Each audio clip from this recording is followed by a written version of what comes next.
Hey YouTube, welcome back to my YouTube channel. My name is Roman, and yes baby, we are back with another set of crime stories. And this time, the common theme is father and son issues. So without further ado, let's get into it.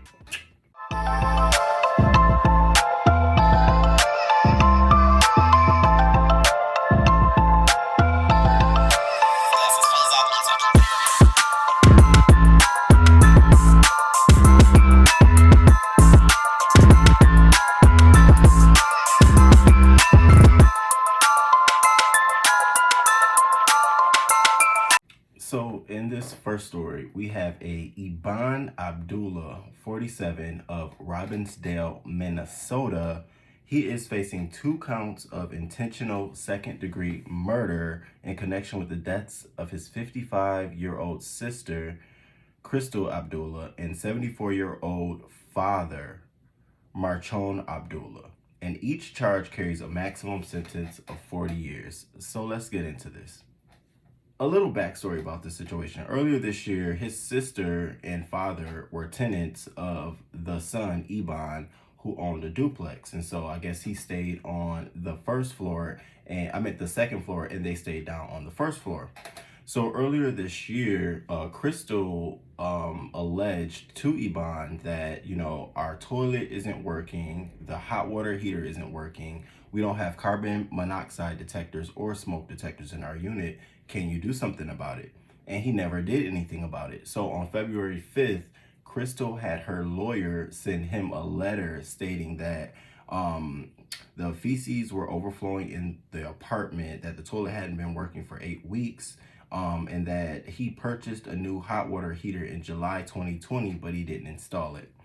And so a judge had ordered Iban to fix these issues within 14 days at a March 9th ruling.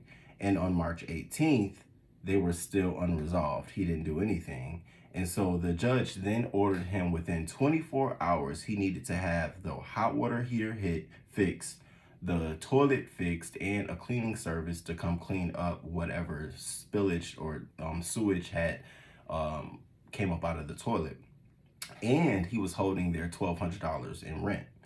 So in a letter on Judge 29th, Crystal's lawyer told the judge that yes, he did get around to fixing the toilet and he did install smoke detectors. However, instead of installing the new hot water heater, he just repaired the old one. And instead of him cleaning up the sewage, he didn't, which they had to clean up. And they're still saying that they don't have really adequate hot water. So the judge basically gave him the rent payment for that. But I guess from there, they kept making more complaints. So on December 28th, Iban had went to his brother and told his brother that he had shot and killed his father and sister a couple of days earlier, and that he should go help him clean up the bodies and the blood and dispose of the bodies, and told them that they're at the apartment. So the brother CJ goes to the apartment to investigate to see if the claims are true or not, and sure enough, he finds the father and sister sitting in the couch with bullets, 2 bullets shot at both of their, I think, in both of their skulls. And the gun was on the floor and the shell casings were on the floor as well. He called the police. The SWAT team came. They executed a search on the entire unit, and they booked him into custody into the Hennepin County Jail, where he remains for a $1.5 million bail. His first court appearance is this Wednesday. Get the fuck out of here. So you mean to tell me you decided to take your father's and your sister's life because you wanted to be a slumlord instead of fixing the shit that you can? And let's go one step further. It wasn't like you couldn't fix it, because clearly you bought the new hot water heater. You just wanted to be an asshole. And a lot of the stories were saying that he went to court many times trying to evict them. And it's just so funny. It shows you that folks, it don't matter if they're family, it don't matter if they're friends or not. if people have in their mind they want to be a slumlord, there's nothing you can do to get around that. And I'm sure he probably, before renting it out to his father and sister, was a slumlord before, and just decided that he was going to get away with not doing anything. If it didn't bother him living in his unit, why should it bother you?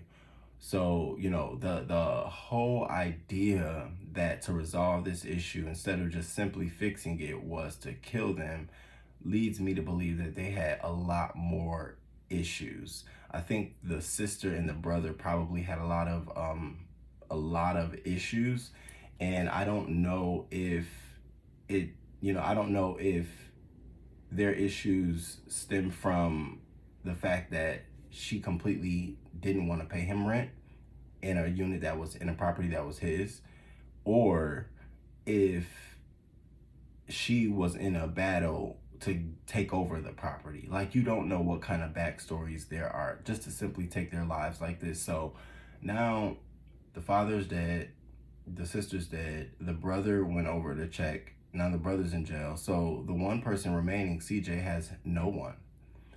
Such a sad story, besides his mother, but such a sad story. Drop down in the comments and let me know what you think about this. So in this next father and son saga, 57-year-old Joseph Leone Sr. is charged with the shooting death of his son, 29-year-old Joseph Leone Jr. on New Year's Eve. Let's get into this. Joseph Leone Jr., he was the father of 3 young children who served 2 years in the Army. Now, he was originally from Brooklyn, but he currently lives in Kennesaw, South Carolina, with his wife and his 3 kids. So on New Year's Eve, I'm sure New Year's weekend, he went back home to New York, probably to visit friends and family for the holidays. Unfortunately, on Friday, he was found lying on the sidewalk, unconscious and unresponsive, just a few hours before the new year on Bay Street. And the police apprehended his father, and his father confessed actually to shooting his son. The words he used was, "That shotgun in the garbage can, that's the one I shot him with." Now, there hasn't been a clear motive or reason as to what happened, but the wife said that the father and son definitely had a strained relationship. She said that Joe always told me I don't want to be like my father. And in November of 2020, Joseph Leone Jr. posted on his Facebook, "My children won't know what it's like to realize in the span of just a few conversations that you actually have no dad at all while learning to be a dad myself. My queen and I will raise lions the way my father did, except I will always answer the phone for my children." So clearly there were some, underlying issues. But to kill your son on New Year's Eve, anytime, any day, anytime, but at a holiday, probably when he's coming home to celebrate with the friends and the family, is just pure evil. It's pure evil. I don't think there's any motive, any reason, any feeling, any level of hatred for a father or any type of relative, immediate relative at that, mother, daughter, father, son, father, wife. I feel like all of those issues can simply be resolved, but a lot of times people don't know how to deal with their own emotions, and you're dealing with a father who probably didn't know how to deal with his own issues. And so I'm gonna stay tuned because I want to know what the motive is. Like, what was the reasoning for you to take your son's life? Did he threaten to kill you? Did you feel like you were in danger? What was it? And so you drop down in the comments and let me know if you heard about this story or if you're familiar. So in this next story, we have a 29-year-old man, a 29-year-old Daniel Webster Penix, who is charged with first-degree murder in the death of his 60-year-old father on Wednesday night. Let's get into this. Officers responded at 9:16 p.m. to find Daniel Webster Penix, the son, suffering from severe injuries. And so during this time, he was rushed to the hospital where he was being treated for his injuries. And he also, at the time, told them where they could go find his father, and that him and his father had gotten to it. And so when they went to go check the residence where they could find the father, they found him dead from his injuries. The investigation indicated that the two individuals engaged in altercation and were related as father and son. Daniel Penix is now being charged with first-degree murder once he's released from medical care. And authorities is asking anyone if there's any information for them to come forward. Now, this is very, very sad because, I'm sure, fathers and sons do, as they grow, as, your child grow up and you grow up as a father, get into very heated discussions, probably a couple of tussles and bustles. That's part of growing up with two men in the household. But I think there comes a point where those types of ways of teaching your child, or those ways of communicating how you feel, or reprimanding someone, either your child or your father, I think they go away as you get older and you begin to use words and communicate. But everybody's situation is different, and so it's so sad that whatever they got into, it led to them really getting into it and his father dying from his injuries. I'm almost positive I don't think this man wanted his father to die, and I'm sure that he didn't expect his father to die. And I'm almost certain his father was probably a little bit strong too. I imagine the fact that the son had to go to the hospital for medical attention and he's still there. But it just begs the question, why? Like, what was it about? Did somebody say that they were going to shoot another person? What's the motive? And I don't want the motive to be something that's emotional. That could have easily been addressed through communicating, words, talking. This is a clear example of what happens a lot of times with men, black men. Men in general, specifically, I'm talking about black men. We sometimes don't know how to communicate how we feel emotionally, and a lot of times the only way we know how to do that is through violence or asserting our independence, dominance, or flexing our muscles. And so when you have two strong men, who haven't learned how to address those things or how to communicate with each other, sort of, this is what you get, and it's sad. It's very, very sad. And I hope he goes to jail and has a lot of time to think about what he did. That's going to be the sucky part. You have to really think about what you've done. You've eliminated your father because of what? Yeah, it sucks. You all drop down in the comments and let me know what you think about this. And what do you think? I'm believing it's something emotional. Could have been money. But what do you think would cause a son to end their father's life? And finally, in the last story dealing with father-son issues, we have a personal trainer from Brooklyn, a 29-year-old Dino Tomasetti, who is being charged with attempted murder of both his mother and his father on Christmas Day. Let's get into this. So Dino Tomasetti was in a heated custody battle with his baby mother regarding their 1-year-old child. And according to, a lot of the different reports, his parents were actually in agreement with the mother having custody of the children. And so they didn't necessarily agree with Dino having custody of those kids. So on Christmas Day, when the mother arrived with the child over to the family's house, he was there and he wanted to take the 1-year-old infant away with him. And so both the father and mother tried to stop him. Like, what are you doing? This is against, your court orders. You don't have custody of this child. You can't take them. And in doing so, he shot his mother, his 64-year-old mother, Vincenza, in the head. And he shot his 65-year-old father, Rocco, in the back. And he didn't stop there. After he shot his father in the back, the gun jammed. And so he decided to strike his father several times in the head until he ran out of bullets.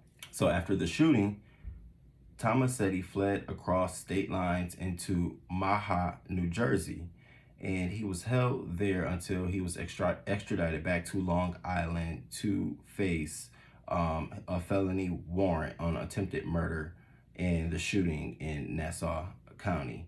Now, this is got to be one of the craziest stories I've ever heard in a while, because the father, apparently, to all of the reports, he's tied to the mob, and they, were in their $3.2 million property on in Seawain Drive in Hewlett Harbor, which is part of and it's protected by, it's a part of the 95th percentile of security and protection, meaning it's highly protected. So most people didn't expect for this to happen in the area, so they were pretty shocked. What shocks me the most is that he went after the mother and father and didn't go after the baby mom, who was also there in the house with the 1-year-old infant. And so it really leads me to believe that he felt betrayed by his mom and dad. He probably felt like, why are they on their side, on their side and not my side? Another emotional issue, emotional trigger, something he probably could have had a conversation with, if he didn't already have a conversation with them about, and they gave them his response. But to attempt to take out your mom and your dad, I mean, you shot your mom in her skull, right in her head, in her dome, and to pistol whip your father, yeah, that's anger.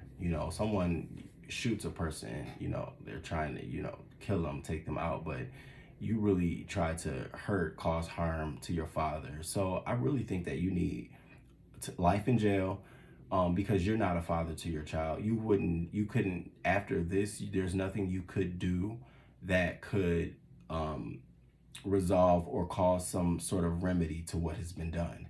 Like, what would you tell your son? I was doing this to protect you. I was doing this for you. You come off as more dangerous than them. So I don't think you understood exactly what your actions, the domino effect of your actions. Poor mother to her child, to have to even bear witness to something like this. It probably scared the hell out of the son, the 1-year-old, and probably scared the hell out of the baby mom. I would be frightened if I was his parents. After, him going to jail, I would be frightened. I would testify at my child. Yeah, I would absolutely testify. You tried to kill me. You tried to end my life, and thank God they're living and they're alive to testify. How nuts are you? And this is all over the custody of your child. Nothing to do with your mother and father. They were telling you, right, you're not going to take the child out of their home, because you don't have the custody. Now, what you decide to do on the street is your business. And boy, it's some sick folks out here, and especially when you boil it all down to, I don't know how to deal with my frustration and my anger. The only way to make this right is to cause harm to people, even the ones I love, even the ones who brought me into this world. I could never. Yeah, you all drop down in the comments below and let me know what you think about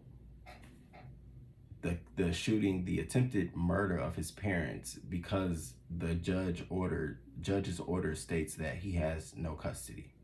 And let me know what you think. And until next time. Peace.